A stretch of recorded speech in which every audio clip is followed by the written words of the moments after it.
Трагедијата во Кочани ја зема и 60-та жртва, почина 29-годишниот Александар Карадаковски кој се лекуваше во Литванија. Министерот за здравство Арбен Тараварија потврди веста за неговата смрт и објасни дека за време на копната ноќ Карадаковски се здобил со тешки изгореници и бил еден од пациентите во критичната состојба и бил испратен на лекување во Литванија. 40% од неговото тело било со тешки изгореници, дека поради откажување на бубрезите бил ставен на диализа.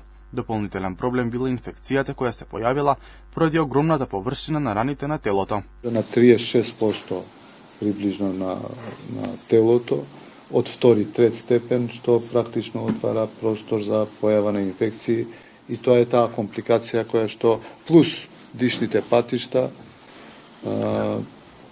изгореници на дишните патишта околу 90%, ако не се лажам, по бронхоскопија. И заради оној дел од пламенот, односно оној дел од чадовите кои што ги вдишал, доаѓа до оштетување на внатрешните, дишни органи, при што е утврдено со бронхоскопско испитување дека е оштетен голем дел од дишното стебло и као последица на тоа доаѓа до влошување на состојбата, која што на крајот резултирала со подлегнување на повредите на веќе споменатиот 29 годишен Александар Карадаковски.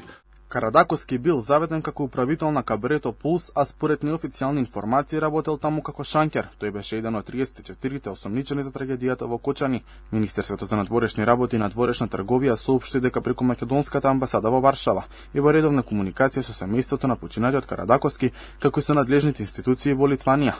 Од страна на амбасадата се преземаат сите неопходни активности за завршување на конзуларните постапки и за организација на транспортот на телото на починатиот македонски државјанин назад во земјава, наведуваат во соопштението. Министерот за здравство потврди дека има уште тројца пациенти кои се исто така во тешка состојба која активно се следи. Доброто е што од вкупно ви реков 193 пациенти, веќе 118 се лекуваат во домашни услови и се добри. Другите пациенти кои што се надвор од држава, овие што се во Македонија, сите се во стабилна и добра состојба. Надвор од државата генерално повеќето се во стабилна и добра, веќе се најавуваат повеќе пациенти кои што ќе се вратат во следните 3-4 дена. На лекување се уште се 78 пациенти, од кои 14 се во Македонија, останатите во странство.